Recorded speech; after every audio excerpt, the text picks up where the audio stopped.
வணக்கம், நான் அருண் பேசுகிறேன். இனி தமிழகத்தில் புயல் மழை தான். இந்த டாப்பிக்கை பார்க்கறதுக்கு முன்னாடி ஒரு 3 விஷயங்கள் பார்த்துருவோம். 1, புயலால் பாதிக்கப்பட்ட மக்களுக்கு உதவிய அத்தனை பேருக்கும் உங்களோட பாத துளிகளை தொட்டு நன்றிகளை தெரிவிச்சுக்கிறேன். 2, மேற்கு தொடர்ச்சி மலையோட சிறப்பு.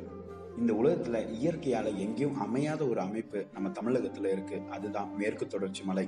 பொதுவா மேற்கு தொடர்ச்சி மலைன்னு பாத்தீங்கன்னா அது 3000 அடிகள் மேலோங்கி இருக்கு. இனியும் அந்த மலை மேல இருக்கிற மரங்கள் 300 அடிக்கு மேல இருக்கு. அரேபிய கடல்ல இருந்து வரக்கூடிய காற்று இந்த மரங்களால தடுக்கப்பட்டு அது மேகமா மாறி பின்னர் மேகம் மலையா நம்மளுக்கு வருது. இந்த மழை தண்ணி தான் ஆறுகளா பெருகி ஓடுது. பொதுவா பொள்ளாச்சி சைடு பாத்தீங்கன்னா அதிகமான விண்டு மில் இருக்கும், அதாவது காற்றாலைகள் இருக்கும். அதுக்கு காரணமே இந்த மேற்கு தொடர்ச்சி மலை தான். அதாவது அங்கிருந்து வரக்கூடிய காற்று பாத்தீங்கன்னா ஒரு 50 கிலோமீட்டர் வேகத்துல வரும். இப்படி வேகமா வர காற்றுல மட்டும்தான் நம்மளால எலக்ட்ரிசிட்டி எடுக்க முடியும். இந்த மரங்கள் தடுத்தும் அந்த காற்று 50 கிலோமீட்டர் வேகத்துக்கு மேல வருது அப்படின்னு சொன்னா கொஞ்சம் யோசிச்சு பாருங்க, இந்த மலை மேல இருக்கிற மரங்கள் கிட்ட இந்த காற்று வரும்போது எவ்வளவு வேகமா வரும்னு. சோ மேற்கு தொடர்ச்சி மலைக்கும் மலை மேல இருக்கிற மரங்களுக்கும் அவ்வளவு சிறப்பு இருக்கு. 3, பொதுவா விவசாயத்துல விளையிற பயிர் வகைகளை 2ஆ பிரிப்பாங்க. ஒன்னு ஃபுட் கிராப்ஸ், இன்னொன்னு கமர்ஷியல் கிராப்ஸ். இதுல கமர்ஷியல் கிராப்ஸ் டொமஸ்டிக்கும் யூஸ் பண்ணுவாங்க, எக்ஸ்போர்ட்டுக்கும் யூஸ் பண்ணுவாங்க. நான் முன்னையே நிறைய காணொலிகளை சொல்லியிருக்கேன். விவசாயம் மூலியமா எவ்வளவு ப்ரொடக்ஷன் பண்ண முடியுமோ பண்ணிட்டு அதை எக்ஸ்போர்ட் பண்ணாதான் நாட்டுக்கும் லாபம், நாடும் டெவலப் ஆகும்னு. ஸோ அதுல இந்த கமர்ஷியல் கிராப்ஸ் மிகப்பெரிய ஒரு ரோல் பிளே பண்ணுதுன்னு சொல்லலாம். பொதுவா இது ஸ்பைசஸ் கேட்டகரியில சேர்த்துவாங்க, அதாவது நறுமண பொருட்கள்னு சொல்லுவாங்க. பொதுவா இந்தியாவில் 105 வகையான ஸ்பைசஸ் உருவாகும். இந்த 105 ஸ்பைசஸ் வகையில 52 ஸ்பைசஸ் வகைகள் பயிரிடவும் கல்டிவேட் பண்றதுக்கும் இந்தியன் கவர்மெண்ட் அதிகமாவே ஹெல்ப் பண்ணிட்டு இருக்கு. பொதுவா ஸ்பைசஸ் போர்டு இந்தியா அப்படின்னு சொல்லியே தனியா ஒரு டிபார்ட்மெண்ட்டும் இதுக்காக செயல்பட்டு இருக்கு. இந்தியால பாத்துக்கிட்டீங்கன்னா தமிழ்நாடு, கேரளா, கர்நாடகா, உத்தரப்பிரதேஷ் இந்த 4 மாநிலத்துல அதிகமான ஸ்பைசஸ் உருவாகும். அடுத்த கட்டம் பாத்தீங்கன்னா குஜராத் அண்ட் ராஜஸ்தான். இந்த ஸ்பைசஸ் சொல்லும் போது மஞ்சள், குருமிளகு, இஞ்சி, மிளகாய் இந்த மாதிரி நிறைய ஐட்டம்ஸ் இருக்கு. இந்தியால விளையிற ஸ்பைசஸோட அவுட்கம் பாத்தீங்கன்னா இந்திய நாட்டுக்கும் இந்திய விவசாயத்துல ஒரு வளர்ச்சிக்கும் மிகப்பெரிய வேறா கூட இருக்குன்னு சொல்லலாம்.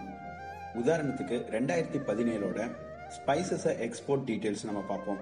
ஸ்பைசஸோட எக்ஸ்போர்ட்ல முதல்ல நிக்கிறது சில்லி. கிட்டத்தட்ட 4 லட்சம் டன் சில்லியை எக்ஸ்போர்ட் மட்டுமே பண்றோம்.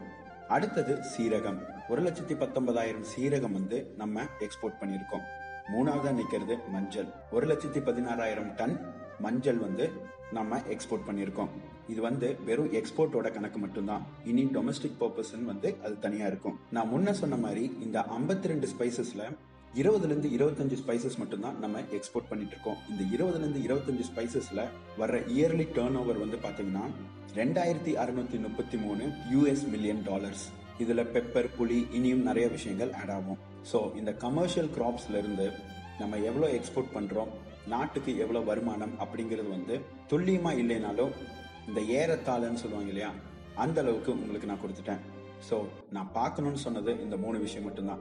இப்போ நம்மளோட வீடியோக்குள்ள நம்ம போவோம். நம்மாழ்வார் உங்க எல்லாருக்கும் தெரியும். இவர் ஒரு விவசாயி, சயின்டிஸ்ட், ஒரு நல்ல மனிதர், இனியும் சொல்லிக்கிட்டே போலாம். 1980 இவர் ஒரு பயிற்சிக்கு போயிருந்தப்போ அங்கிருந்த ஒரு பெரியவர், இனி தமிழகத்துக்கு பருவமழை வராது, புயல் மழை தான் வரும் அப்படின்னு சொன்னாராம். அதுக்கு அவர் ஏன்னு கேள்வி கேட்டதுக்கு அவர் தந்த விளக்கம் இதோ. இந்த மேற்கு தொடர்ச்சி மலையில இருக்கக்கூடிய மரங்கள் 300 அடிக்கு மேல இருக்கும். இந்த மரங்கள் தான் காத்தை நிறுத்தி மேகங்களா மாத்தி அந்த மேகங்களை மழை நீரை நம்மளுக்கு தருது, அதாவது பருவமழை பெய்யறதுக்கான காரணம். ஆனா சில பேர் என்ன பண்ணிட்டாங்கன்னா அந்த மரத்தை எல்லாம் வெட்டிட்டாங்க. வெட்டிட்டு அந்த மலை மேல என்ன பண்ண ஆரம்பிச்சாங்கன்னா டீ எஸ்டேட்டும் காஃபி எஸ்டேட்டும் போட ஆரம்பிச்சாங்க. அதாவது இடுப்பு உயரம் வளரக்கூடியது. அதுக்கப்புறம் முழங்கால் அளவுக்கு வளரக்கூடிய உருளைக்கிழங்கு போட்டாங்க. அதுக்கப்புறம் 1 ஜான் வளரக்கூடிய காலிஃபிளவரும் முட்டைக்கோசும் போட ஆரம்பிச்சாங்க. டீ, காஃபி, உருளைக்கிழங்கு இந்த மாதிரி கமர்ஷியல் பிளஸ் ஃபுட் கிராப்ஸ்னால நம்ம நாட்டுக்கு வருமானம் கிடைத்தாலும் அங்கிருந்த பெரிய பெரிய மரங்களை எடுத்துட்டு இது பண்றதுனால வருமானம் அதிகமா ஈட்ட முடியும். ஆனா நாடு அழிஞ்சிட்டு வரும். இப்போ இந்த பெரிய பெரிய மரங்கள் இல்லாத காரணத்தினால காத்த அங்க நிறுத்திருக்கு எந்த ஒரு தடையுமே இல்லை. இதனால காத்து அதே வேகத்துல ஊருக்குள்ள வரும். சாதாரணமா பெய்யற மழை கூட புயல் மழையா தான் அடிக்கும். பொதுவா விவசாயத்துக்கும் இயற்கைக்கும் எது பிரச்சனையா வரும்னு பாத்தீங்கன்னா எல்லாரும் ஈஸியா கை காட்டுற கார்பரேட்னு சொல்லிடுவாங்க. இல்லைன்னா மனுஷங்க நம்மளே இயற்கையை அழிச்சிட்டு வரோம் அப்படின்னு சொல்லுவாங்க. இங்க விவசாயத்தை விவசாயமே அழிக்குது, இயற்கையை விவசாயம் அழிக்குது. இப்போ நம்ம ஒரு புயலால பாதிக்கப்பட்டோம். இதுக்கு தமிழகத்துல இருக்கிற எத்தனையோ மக்கள் உதவி செய்யறாங்க. வெளிநாட்டுல இருக்கிற தமிழர்களும் உதவி செஞ்சுட்டு இருக்காங்க. ஒரு 5 வருஷத்துக்கு ஒருக்கா இல்ல குறைஞ்சபட்சம் 3 வருஷத்துக்கு ஒருக்கா இந்த மாதிரி ஏதாவது ஒரு விஷயம் நடந்ததுன்னா மக்கள்னால உதவி பண்ண முடியும். ஆனா கொஞ்சம் யோசிச்சு பாருங்க, வருஷம் வருஷம் வந்ததுன்னா உதவி பண்றவங்களுக்கும் கஷ்டம், அங்க வாழ்ந்துட்டு இருக்கிற மக்களுக்கும் கஷ்டம். சரி, இதுக்கு என்ன பண்ணணும் அப்படின்னு கேட்டீங்கன்னா, நீங்க என்னதான் அவேர்னஸ் எடுத்தாலும் கமர்ஷியல் கிராப்ஸ்ன்னு சொல்லிட்டு வரும்போது அதுல லாபம் மட்டும்தான் எதிர்பார்ப்பாங்க. பொதுவா எந்த தொழில் எடுத்துக்கிட்டாலும் அதுல லாபம் தான் எதிர்பார்ப்பாங்க. ஆனா அதுக்கு பின்னாடி இப்படி ஒரு பேரழிவு இருக்கு அப்படிங்கறதும் உணர்த்தணும். இதுக்கு கவர்மெண்ட் தான் ஒரு இனிஷியேட்டிவ் எடுக்கணும். பொதுவா இந்த மாதிரி டீ எஸ்டேட், காஃபி எஸ்டேட் போடுறவங்க கிட்ட இந்த மாதிரி மரங்களை வெட்டக்கூடாது, இங்க வந்து ஹைட்டா தான் மலைகள் வளர்க்கணும் அப்படின்னு சொல்லி ஒரு கண்டிஷன் போடணும். இது குறைஞ்சபட்சம் 2 மாசத்துக்கு ஒருக்காவது ஒரு இன்ஸ்பெக்ஷன் மாதிரி வச்சு அதை மானிட்டர் பண்ணி செக் பண்ணி அப்டேட் பண்ணும். ஏன்னா அங்க வைக்கக்கூடிய மரங்களும் ஒரு வகையான மரங்கள் இருக்கு, அந்த மரங்களை தான் வைக்கணும். ஏன்னா அந்த மரங்கள்னால மட்டும்தான் காத்து நிறுத்தி மேகங்களா உருவாக்க முடியும். பொதுவா சிட்டில வாழ்றவங்களுக்கு பசுமையா இருந்தா அந்த இடத்துல நல்ல விவசாயம் நடக்குது, நாடும் நல்லா செழிப்பா இருக்குன்னு நினைச்சுக்குவாங்க. ஆனா ஒரு சில மாற்றங்கள்னால இயற்கையே மாறுபடும் அப்படின்னா அந்த மாதிரி மாற்றங்களுக்கு நம்ம ஒத்துழைக்க கூடாது. இதுக்கு முன்னாடி நான் சொன்ன அந்த கணக்கெடுப்பெல்லாம் என்ன சொல்லுதுன்னா, இந்தியாவோட வளர்ச்சிக்கு இந்த கமர்ஷியல் கிராப்ஸான ஸ்பைசஸ் வந்து மிகப்பெரிய ஒரு தூணா இருக்கு. அதை அழிங்க அப்படின்னு நான் சொல்ல கிடையாது.